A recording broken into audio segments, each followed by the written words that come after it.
Martin, I'm the driver of the Driftworks R32, and this is episode 3 of our major revamp rebuild for the 2021 season.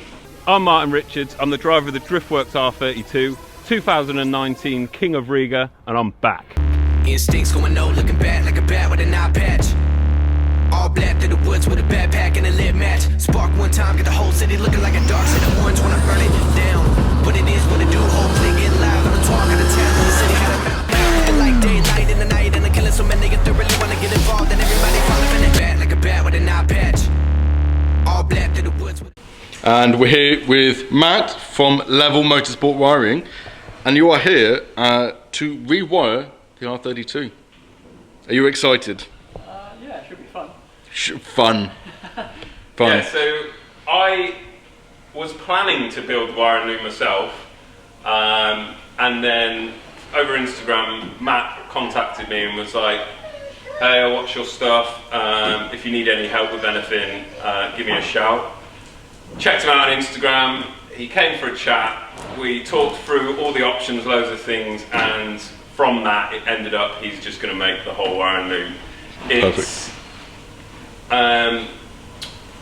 really, for the cost of it and the cost of me to build the same spec wiring loom as what he would do, it's not cost effective because you sink in a lot of money into the program, the tooling, all the things like that to make these really nice wiring looms. And it kind of frees up a bit more time for me to do loads of other things on the car. Build my engine. Build your engine, definitely. And we basically have probably a much better wiring loom than I could make, really. Yep. So for those that didn't watch the previous video, the amazing Haltech unboxing video, which was interesting if we're into that sort of thing. So we're running the Haltech Nexus R5, which has been lovely. Is that its final resting place? Yeah, so obviously... Let's open the door. It's mounted there. The dash obviously sits here, and you'll just literally see a tiny little bit of it. Yeah. But for us, it's really easy to see the display LEDs that are on the panel. If something trips, it flashes up on there. It's really easy to access, and hopefully, for Matt, it's easier to wire up. Have you done one of these before? No, never. First time. Exciting. It is exciting. So should we start with the front of the car and work our way back? Or does it make more sense to start with the brain and... No, let's start the engine. So one of the big things that I really wanted was to make the engine easy to work on. If we needed to get the engine out, we can do it quickly. So from that ECU is going to be some, what they call motorsport spec. So there'll be like 2 Autosport connectors on the bulkhead, which then you can easily disconnect to pull the engine out as a one complete unit. And that's coming through those holes? Through those original, which were the aircon holes. Now, you're not an average rock climber, are you? These are your pretend, for those that ask. So that's what you're using to mock up the wiring routes? Yeah. So yeah, he's been here today just to mock up the wiring routes and where we want all the branches to come off to all the different sensors and things like that. Because before we probably had the basicest sensors to run the engine that was like the original JZ stuff, and then there was a couple of added ones for gauges. But now everything's going to be in the one loom. We're having as many sensors as we can possibly get on there, really. Let's run quickly through. So coming out the bulkhead then? Yeah. Yeah, so you come through to a 90 degree, it'll be like a fixed 90 degree boot. And you come through and it breaks out there to the injectors and some of the sensors on this side. And then we go across and it breaks out there then to the injectors there. And then the rest of the sensors are in this area.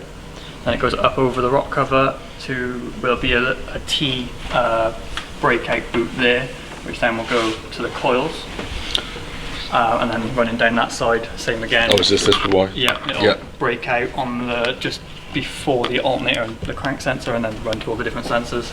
We have got 2 quick disconnects on each side so that anything that's on the chassis can be quickly disconnected rather than pulling multiple sensors or actuators and stuff out. Just pull the one plug. So that means, like in Germany, if you had to change the engine, you've got a is- couple of quick Yeah, quick this is the whole disconnect. plan, because we're going to have a few sensors up here. We're going to actually try and put manifold pressure sensor, obviously the EGT sensors, and the boost control solenoid will all be mounted over this area to keep well away from the heat, Yeah. or as far away from the heat as we can. So instead of like anything that's attached to the body here is going to be disconnected on a quick disconnect down here. So we just unplug one plug rather than 3 or 4 sensors. Cool, makes sense. And the same over there with the body loom for the lights and things like that. There'll be each side there'll be a quick plug on. Yeah, chassis. and if we take the engine out of this, we pull this front crash structure off, and the intercooler comes out all with it, and then it's a quick and easy route to get the engine out. A few Eagle-eyed viewers will notice the new Nuke Performance fuel rail as well. Yep, so we've got a whole host of Nuke parts. Fuel rail, fuel pressure regulator, which you can see down there, with a Haltech pressure and temperature sensor Yep. already fitted in there. Then we've got the Nuke CFC unit in the back with the pumps and the swirl pot, which we'll show you in a bit, and then a Nuke fuel filter. Cool. And the other thing that's missing is the intake inlet, Yep, but that's because you're now going electronic throttle body, aren't you? yep. We've got the original inlet manifolders down there. That was a big thing that I've actually had a little issue with, because the old nitrous ports actually went into here, Yeah. and they obviously, when I fitted the new rail, they interfere with the nitrous ports there. Yeah. So I've now got to swap those to the underneath, And this is the new and then Bosch. Bosch Motorsport, or Bosch. It's actually from a Porsche Cayman, I think, the part number is. Yeah. We've got a weld-on flange coming from PT Motorsports. You told me about them the other day. Because I was actually struggling to find a weld-on flange in the UK or Ireland, or anywhere other than, I think, Australia or New Zealand was the only place you could get them, that I knew of anyway. So yeah, we've got one of those coming, then I can fit back to this, and yeah, drive-by-wire throttle. So no more cable. We can do little things like anti-lag. Not true anti-lag, but Close to it. close to it. We could do flat shift if we wanted, things like that. Yeah. It's kind of the normal now to have electronic throttle body on most. The more things you can control High-end with cars. ECU, the better usually. Yeah. So what's the whole idea behind using the rope then? So it just gives us a quick visual way of marking each breakout point, where everything's going to run, and then it gives us the length so that I don't have to come here and build the car on the loom on the car. Yeah. Sorry. I'll take it away, take it back to my workshop, build it all on a bench, and then once it's all done, we'll come back, just fit it up, and we're all done. And each of these are all labelled then with the various bits. Then So we're back inside the car, obviously. it'll come in through the 2 holes. Yeah. And then obviously it'll run 90 degrees out of there into the main chassis harness, so the interior of the Yeah. car. And then obviously it's pretty short run straight to the ECU. And then everything else you see is the loom laid out pretty much where everything's going to sit, just so we could get a good length and know where all the breakout points are again, just so everything is in its perfect position. Do you build any like redundancies into this? Yeah, so we have talked about that quite a bit.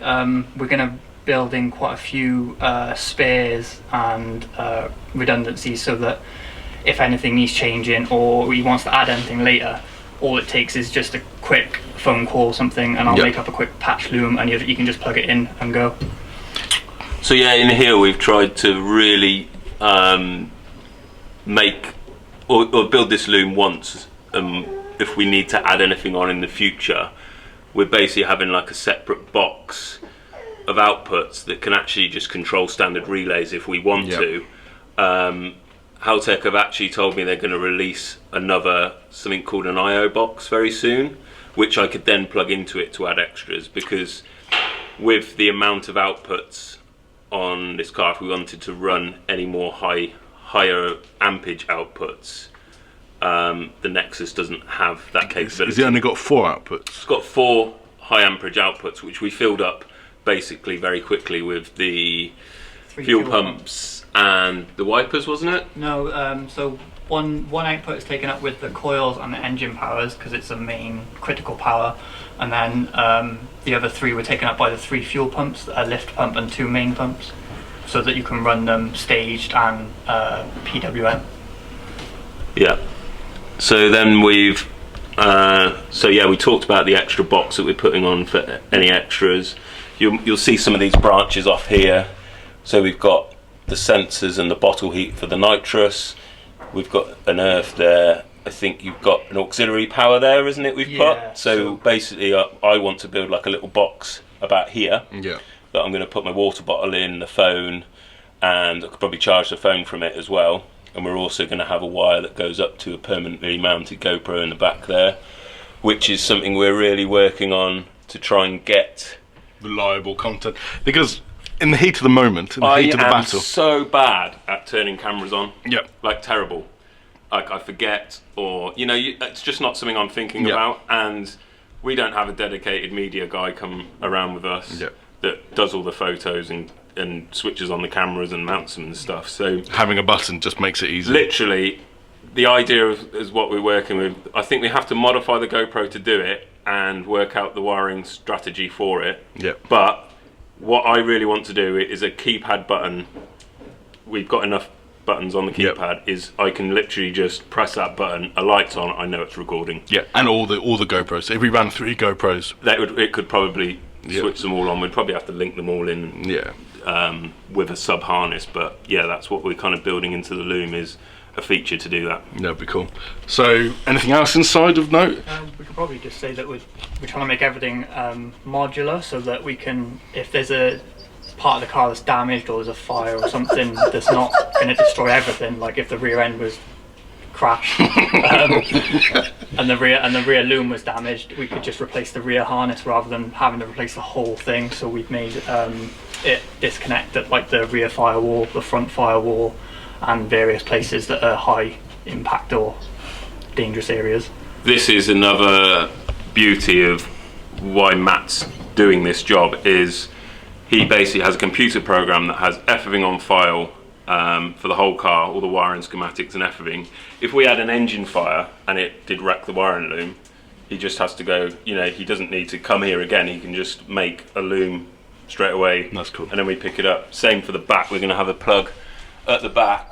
If the back gets trashed and the wiring loom gets damaged, he can just make that section and he doesn't have to make the whole loom again. So the loom for the back, is that hole there? No, that's for a speed sensor for the diff. Yeah. Where does... Basically where that bit of rope stops, yeah, there's going to be a plug there, yeah, and then there'll be a separate harness just for the back. Cool. So yeah, if the back did get damaged, it's just that small section of wiring loom that needs replacing.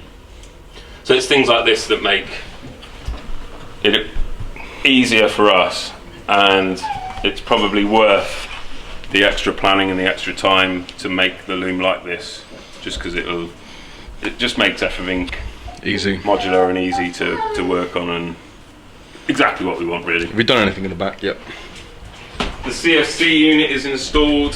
We've got the flex fuel sensor, which I'm working out a link pipe at the moment, because we're going to use -8 fuel line. The flex fuel sensor is only -6, so we have to do like a bypass route so it doesn't restrict the flow of the fuel. Yeah. So yeah, everything's all there mounted. We're going to try and keep the analog gauge there as well, just so the guys, when they're refueling the car, they can see the fuel level, and I should be able to see it on the dash as well. Well, especially if you're in a 5-minute rule. That's it, in a 5-minute rule, or we're swapping over very quickly before battle. When you get from top 8 to the final, it happens so quickly that I probably won't get out of the car. Yeah. So the guys will change the tyres, somebody's putting a bit of fuel in, it's all done at the back, nobody needs to check on the dash or anything. That's why I just think it's really handy to have that gauge there. Have you done any wiring mock-ups yet to come into the back, or was that fairly simple? So I did the rear harness, I did without the rope, I did it manually, just by a tape measure. And I guess there's nothing really in the way here, is there? It's a fairly simple layout and fairly simple loom, so it was just easier to quickly sketch it up and then measure it all up with a tape measure. So you've got all the measurements now, you're going to go home, you've got you've written everything down. You're going to plot it all into your computer software, which will then tell you exactly what you need to use to. Yeah, pretty much. So I'm going to take it all home now, and then I'll plan it all into my software, and that'll give me a digital copy of the layout, and I'll create pinouts for each connector and stuff, and then I'll use that to then build the harness on the bench. And then that documentation is also handy for Martin if ever I need like a fault finding. Yeah.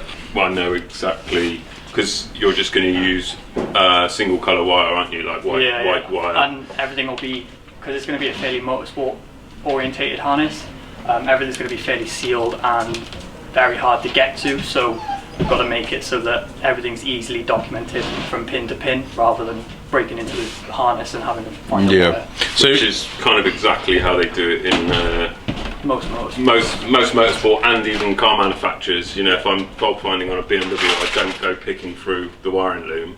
I have the schematic of the plugs and stuff, and you test from the pins if you've got a broken wire or if the wiring's all right. Which is not going to happen, because it's going to be a super proper decent loom. So what cars do you normally do then? I mean, we spoke before filming. This is your first drift car. Yeah, so I only really started in March doing this full time, and I've really only done race cars and mainly street cars at the minute. Yeah. Done one endurance car and like 2 or 3, 4 track cars. Yeah. This is more motorsport than what I usually do, because a lot of street cars you have both stage wipers, you have all your MOT-able lights, your horns, everything. So it's a lot more stuff that you would put on a street car or whatever than this. Yeah. Whereas I think on this, what we're having is like a brake light, the rear brake light's there, and then I think 2-stage wiper, and that's it. So there we go. And the option for a headlight. Yeah. So what sort of time frame we looking at then? Obviously, I don't know until I've got all the plans together, and then that'll tell me exactly how much material I'm using and what the timescale is going to be. But I usually, from experience, you're probably looking about 3, maybe 4 weeks. Okay, so not a huge amount of time then. That gives you then time to. It only gives me 3 weeks to do your engine. I mean, you've had it since July, so I think we've got time. You did say no rush, though. No, I did say no rush. But now there's. But a rush. now that it's been a big focus of mine over the last couple of weeks, is to get all of this ready and stuff mounted for Matt to come and make all the measurements. And now he can go away, make the loom. I can do your engine, do the other bits of fabrication stuff. We need to really figure out the exhaust and the wastegate. That might go to Craig, I think. Yeah, it's a tight space there, and we need to step up the exhaust that was 3.5 inch to 4 inch now from the turbo back. So yeah, I think that might be a bit of a job for Craig. Yeah, he loves it. But he'd be much quicker than me, and probably not waste as much material. Yeah. He's done it before. He built the first one, didn't he? So he knows what he's doing. And get my engine built. My engine will be done by the next video, I think. Yeah. I think it will. Good. I hope so. Well, there we go. I think that wraps up. Thank you very much for coming down. No problem. We did film this in a COVID, and work on this in a COVID compliant way. 2 meters at all times. Everyone was safe. And using hand sanitizer and mask when venturing outside. But yeah, it was filmed and done compliantly, FYI. Buy some merch, some Driftworks merch. You are not wearing a hat, but there are hats available.